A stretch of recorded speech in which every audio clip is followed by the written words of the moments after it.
Ndichikutambirai zvekare pano paHatirari 263 pano panyanga ndichikuzivisai manews updates ezvinhu zviri kuitika munyika yedu yeZimbabwe. Kana uchiri munyowani pathis YouTube channel kusubscribe mahara wotena on the notification bell uyezve malikes enyu akatikoshera zvikuru. Zvinobatsira kuti video rineri ringe richifamba kuhama neshamwari nekuburikidza kulaika kwaunenge wangoita. Malikes enyu akakosha, masubscribers akakosha vadikani. Ndine update yandari nayo. Update iyi iri kundirwadza, update iyi yandishungurudzawo sena Hatirari zvinhu zvandibata-bata.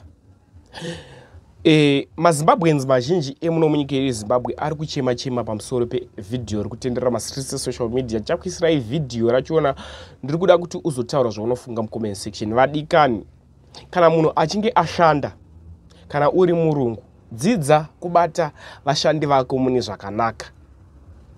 Ngatidzidzei kutorana tese tiri vanhu vakafanana. Kana takuti isusu tinotora zvevapfupi nekureba zvinorevei. Pane vidhio randauya naro. Vidhio iri ividhio rakaitika kumaini inonzi Sino Mine muvillage inonzi Vhungu kuGweru, ndokwakaitika chiitiko ichichi.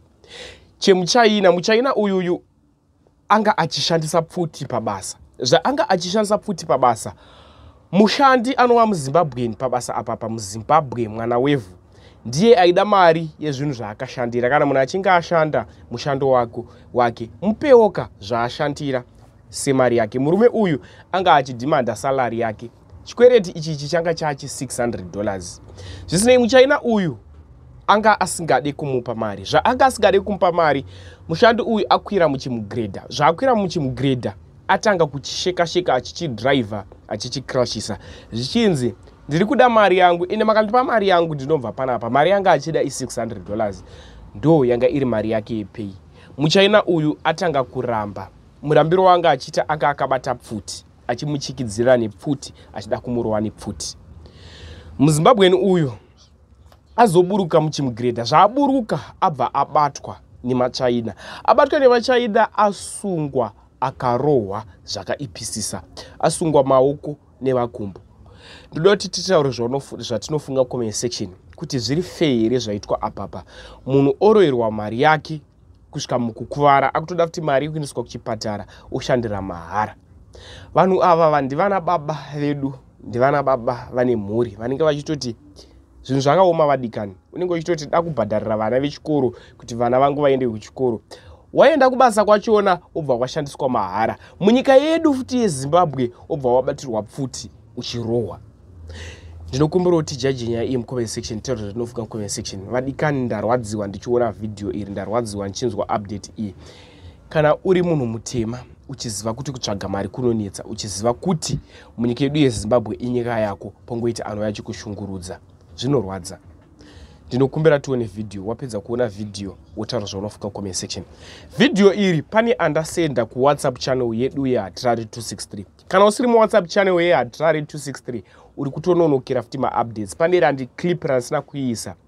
Iroro hazviite kuti tirise pano pa YouTube, ririko ku WhatsApp channel. Clip iroro hazviite, tinovharisirwa account yedu yeYouTube haidi zvinhu zvine violence mukati. Saka ndichaisa imwe short clip panapa. MuZimbabwean uyu aitaura kuti ndoda mari yangu yepay, muchaina akabata pfuti. Imwe update paanga asungwa maoko nemakumbo iriko ku WhatsApp channel. Saka zvaunoita kuti upinde mu WhatsApp channel, wakapinda mucomment section, unoona link reblue. Link reblue iroro ndora uchapressa richabva rakuendesa ku WhatsApp channel. Wasvika ku WhatsApp channel, hausvike nekutotexta message, haitexteke message. Ritoriko video kudhara, ndatione video.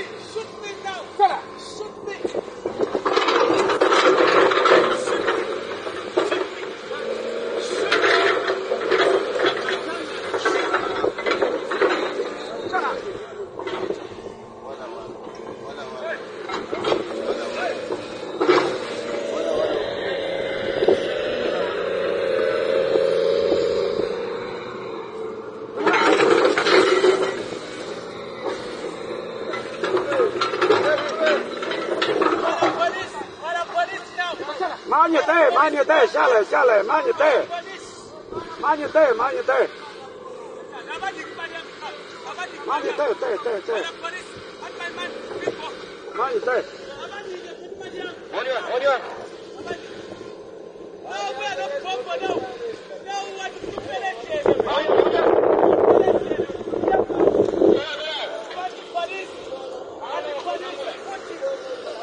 was ne futhi mosha futhi ne futhi ayina pare oh asa ina pare ada ngare pare